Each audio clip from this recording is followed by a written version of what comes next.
Welcome, welcome, welcome, everyone, to the Women's Empower Network. I am so excited to have India with us today, and I can't wait to learn all about her. Welcome, India. Hi, how are you, Rev Coach? I'm super excited to have you. Hey, ladies. Hey, everyone. So, if you would, for the audience, because, so we could get to know you, if you tell us a little bit about yourself and your journey Sure. that took you to what you're passionate about today. Oh, yeah. So my name is Dr. India White. I am a national education consultant. I'm an author of over 60 books, and I also write math textbooks across the nation. And I am also a former TEDx speaker and a Gators 40 under 40 and a mother of two. So I'm super happy to be here. And my whole purpose is to cultivate grit in teachers, principals, and leaders in efforts to bridge the achievement gap in schools and to also build a culture of grit in organizations nationwide. So I'm super happy to be here with you guys. Well, thank you. That's quite the accomplishment. Well, Thank you. so how did you get on this journey? How did this come about? So this is very interesting. First, thanks for having me on the platform, and to everyone listening, I would have never dreamt of this path. I came from a very humble beginning. My mom, she had 10 of us, and out of all 10 children, I was child number 9, and I had a very humble beginning. And as single moms, they do their best, but of course, there's just different limitations and whatnot. And so, as a result, I was homeless at the age of 16. My mom just struggled with alcoholism. And so there I was. And I was caught on the brink of this. And as a result, I went from a homeless shelter into a college dorm overnight because of the community down in Sarasota County, where I was able to major in math at the University of Florida. I began my journey as a math teacher, absolutely loved it.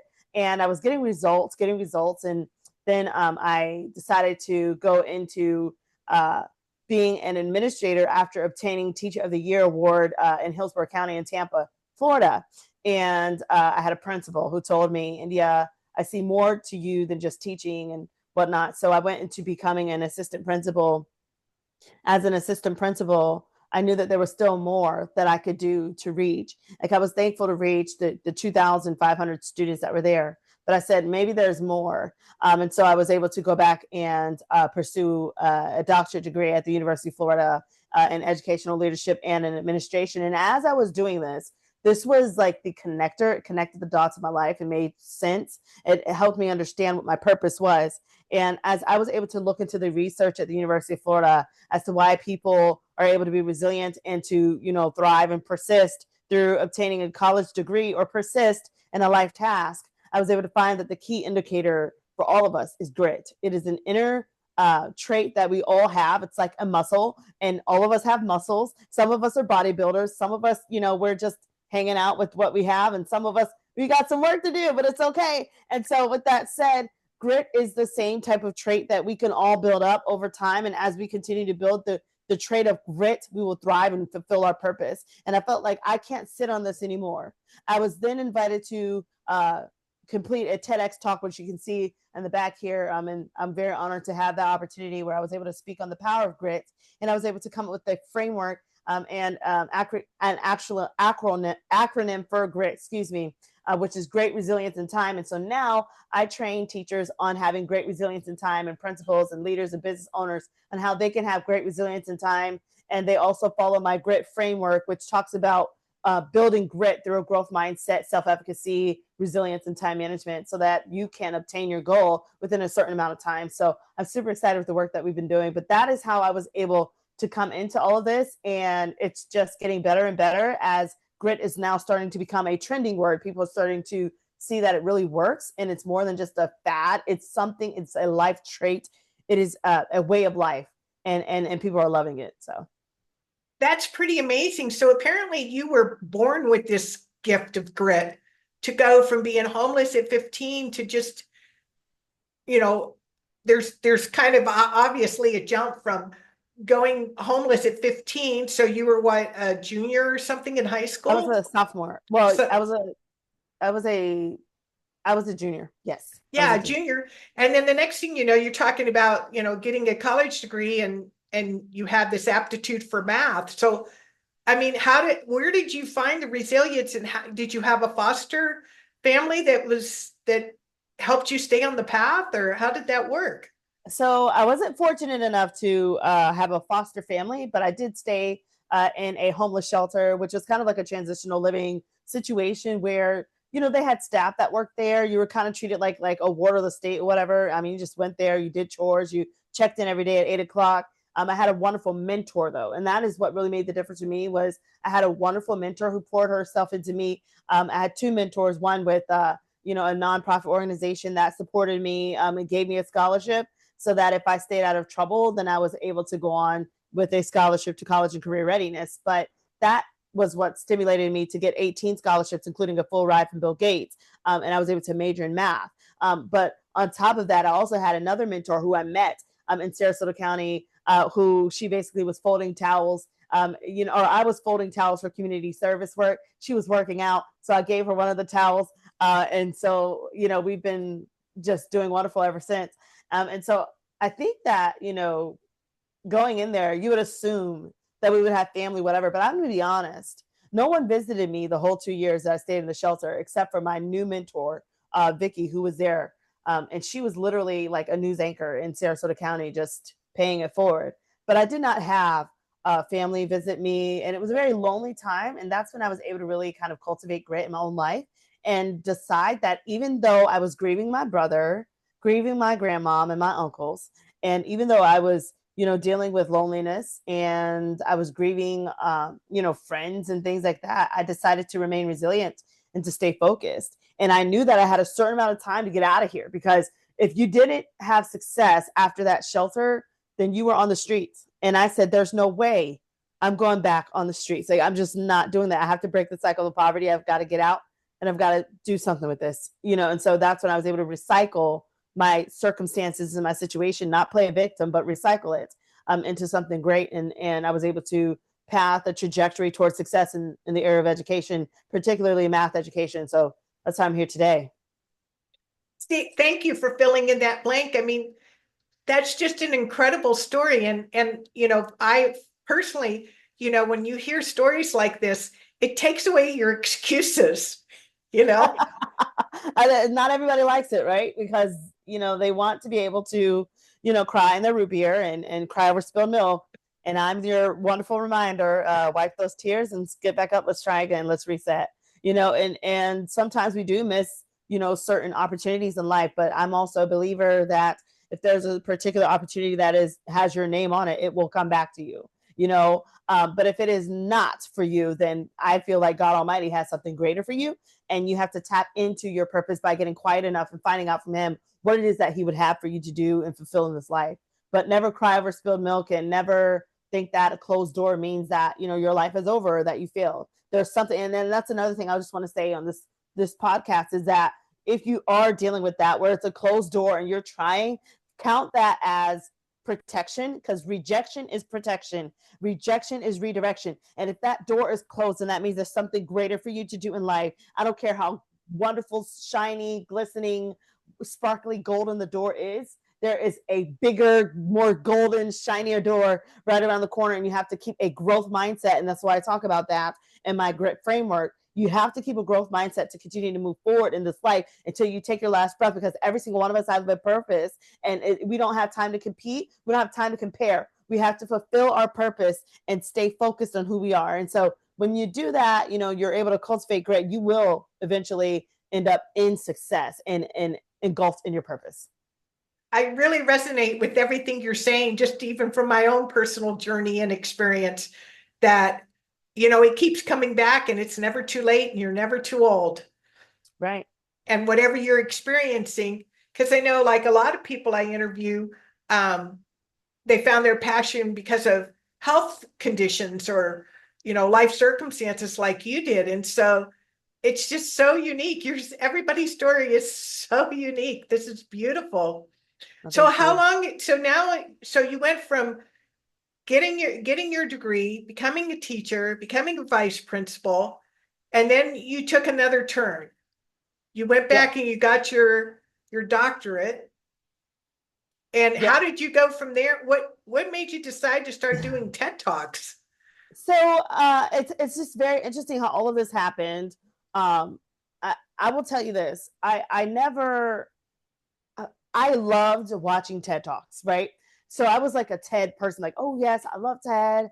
Oh my God, those people are so lucky to be on that red dot, and it was kind of one of those things like, oh, lucky for them. I'm going to keep going that way because it's just not for me, and the day that I was approached by this, well, the first time I wanted to do TED was years before my grit. Now, I had already started talking about grit back in 2018, but I did not get approached with the TED opportunity until about 2022.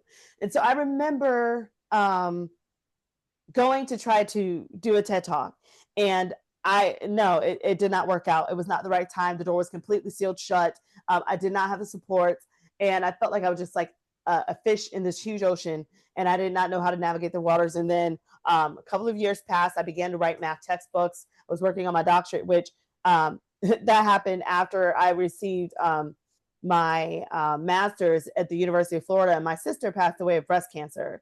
And so she had promised me, she told me to promise her that I would be the best. I would be the best teacher. I would be the best version of myself.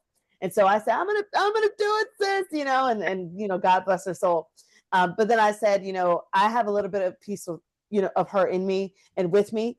And so we're gonna defeat this, good golly, Miss Molly, what kind of, and so I decided to go and pursue my doctorate at the University of Florida. I had a absolutely wonderful professor, Professor Eldridge at the University of Florida, who has always been a cheerleader for all of us.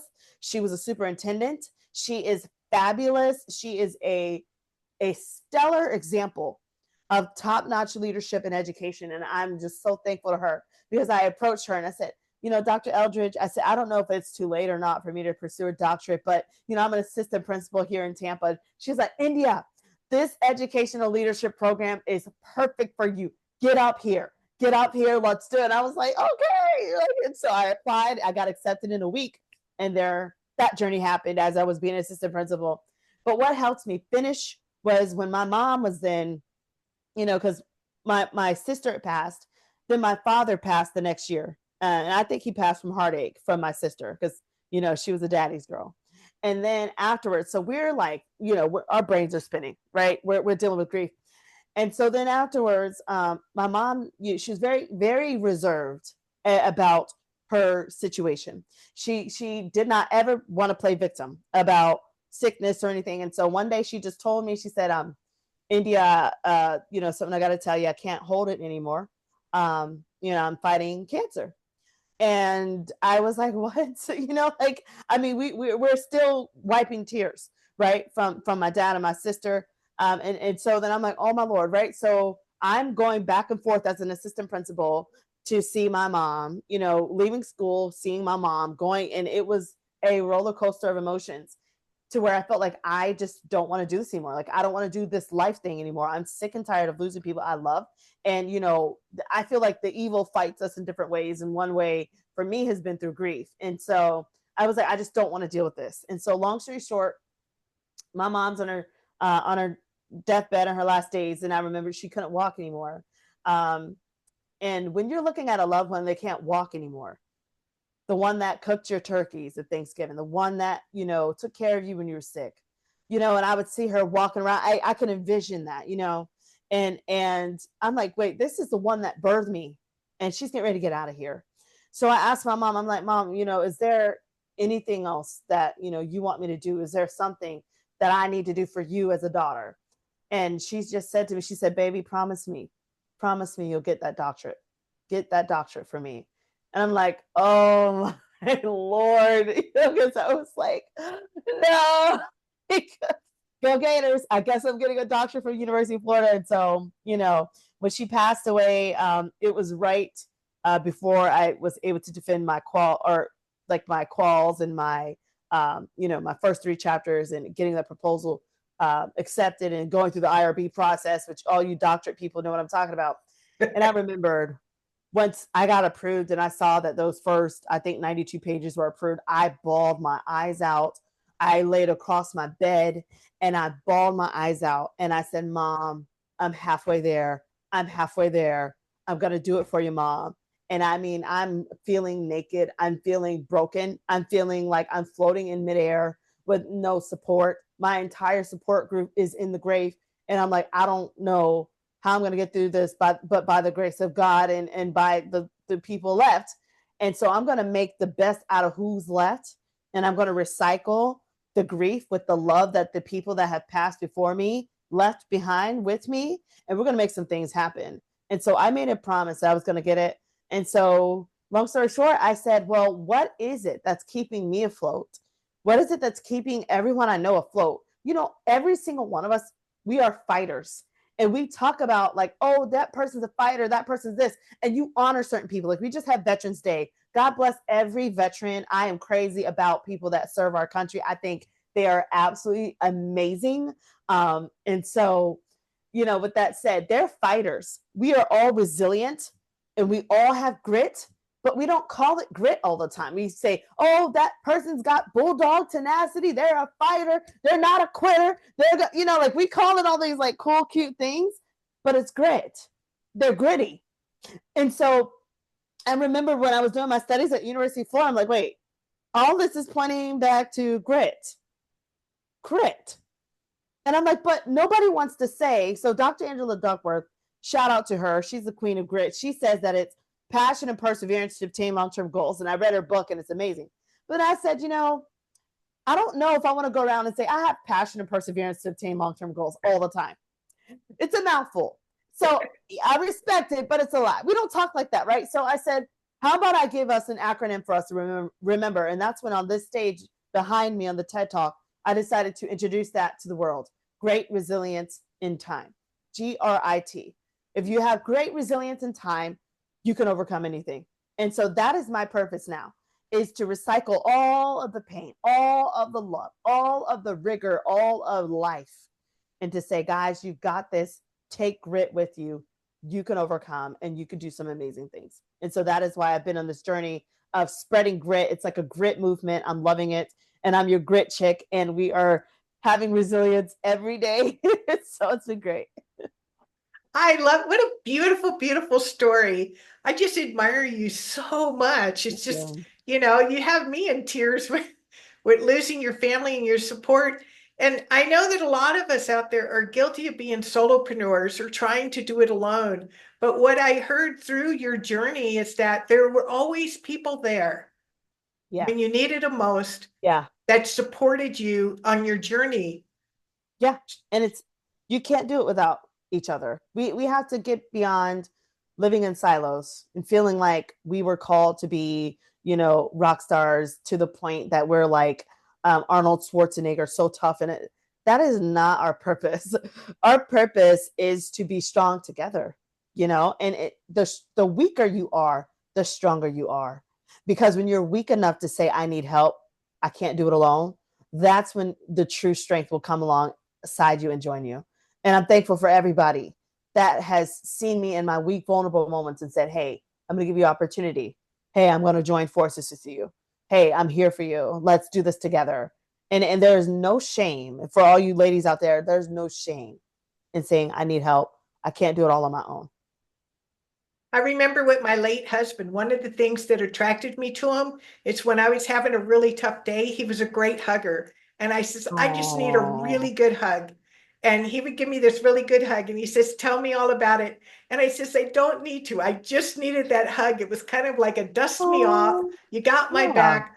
I'm good for the next whatever it was, that's the right. next day, the next week. Um, but yeah, it's having that support is so important, and that's part of this Women's Empowered Network. Is it's not a competition. I love what you said about that. It's women. It's not just women, but this group happens to be women and helping us, because as we help one woman rise, we all rise. That's right.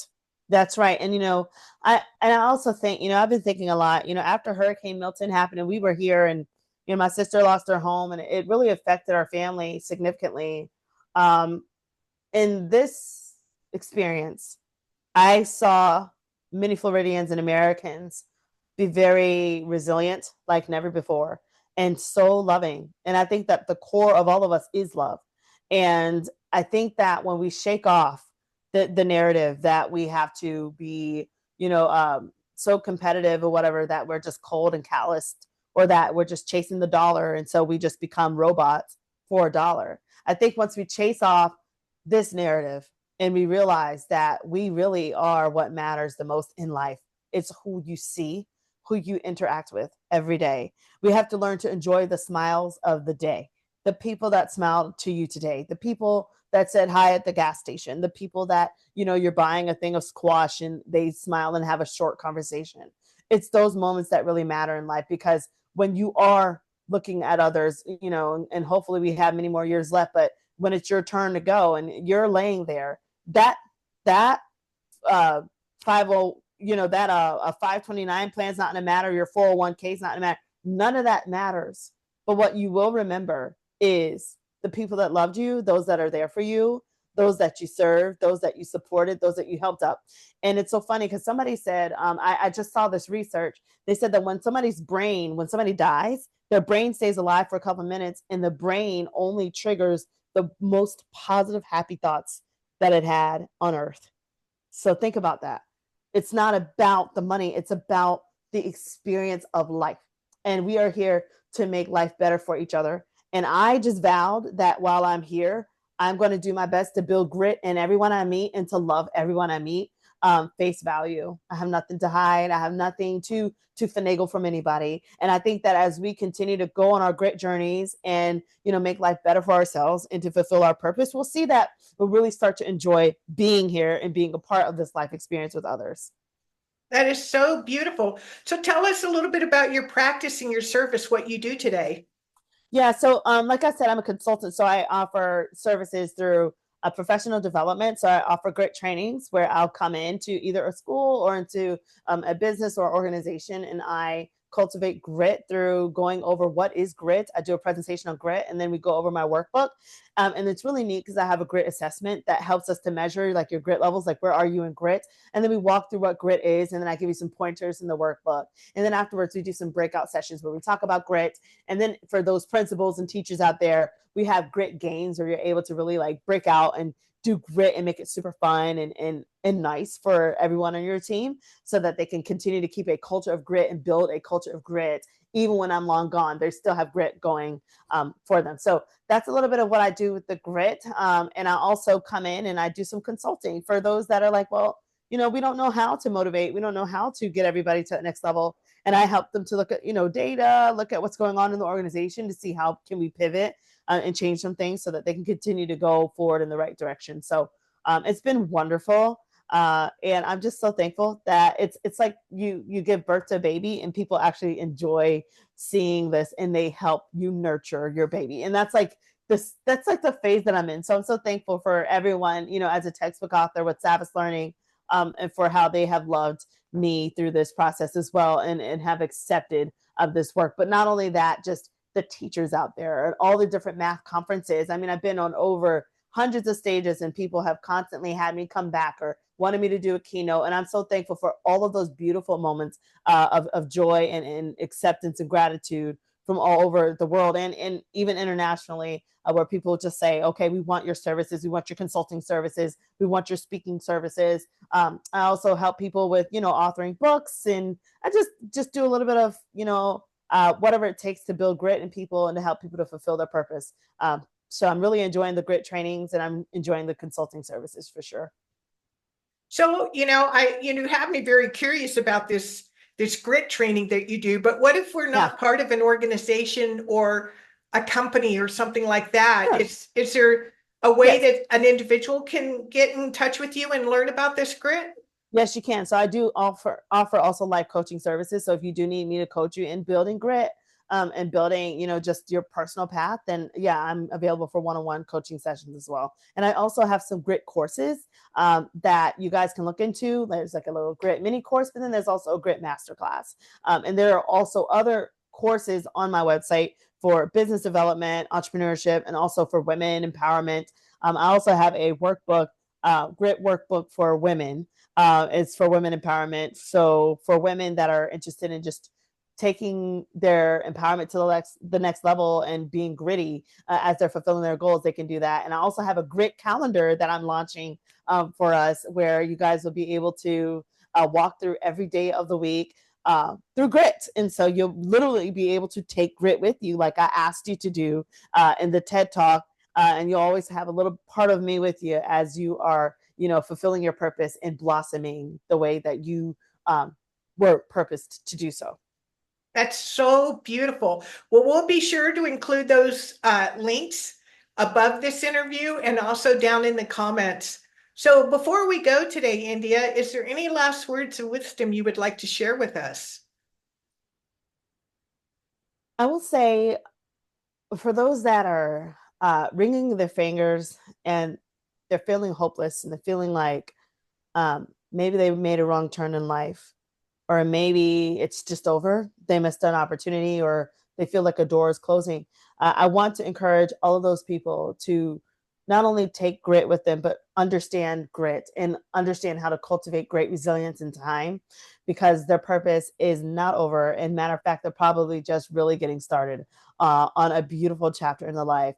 It's never too late to reset. And also remember, a position does not define you. You are greater than a job title. You are greater than a position. You are a human being. You're a living soul, and there's so much wealth and richness that you add to this life. And so, if, like I said, if you feel like you missed that opportunity or that door is closing, this game is over, whatever, it is probably just getting started. So feel free to give yourself permission to reset, detox, forgive, release, so that you can receive the greatness that is right around the corner for you. And I'm telling you, we're getting ready to go into a new year, 2025. Do not see it as a year of dread. Choose to see it as a year of hope, a year of renewal, a year of refreshing, and a year to accomplish all of your desires through grit. Take grit with you. Feel free to keep in touch with me, because I would love to help you with that. If you want to visit my website, www.india-white.com, you'll find so many resources on there. If you're wanting the grit calendar, grit planner, grit workbook, where you're able to do that, a grit journal, whatever, just reach out to me, and we will be here for you. That's so beautiful. India, I just wish I could reach out and give you a physical hug. This has just been, I know, right? It's just been so energizing. Thank you so much for sharing your wisdom and your journey with us today. I just can't Definitely. thank you enough. Thank you. And hey, we're here together. I'm here for you guys. So thank you, ladies. You guys are amazing. Stay awesome. You're all beautiful and you're all rock stars. And I'm just honored to be a part of this and to be in this life with all of you. So thank you.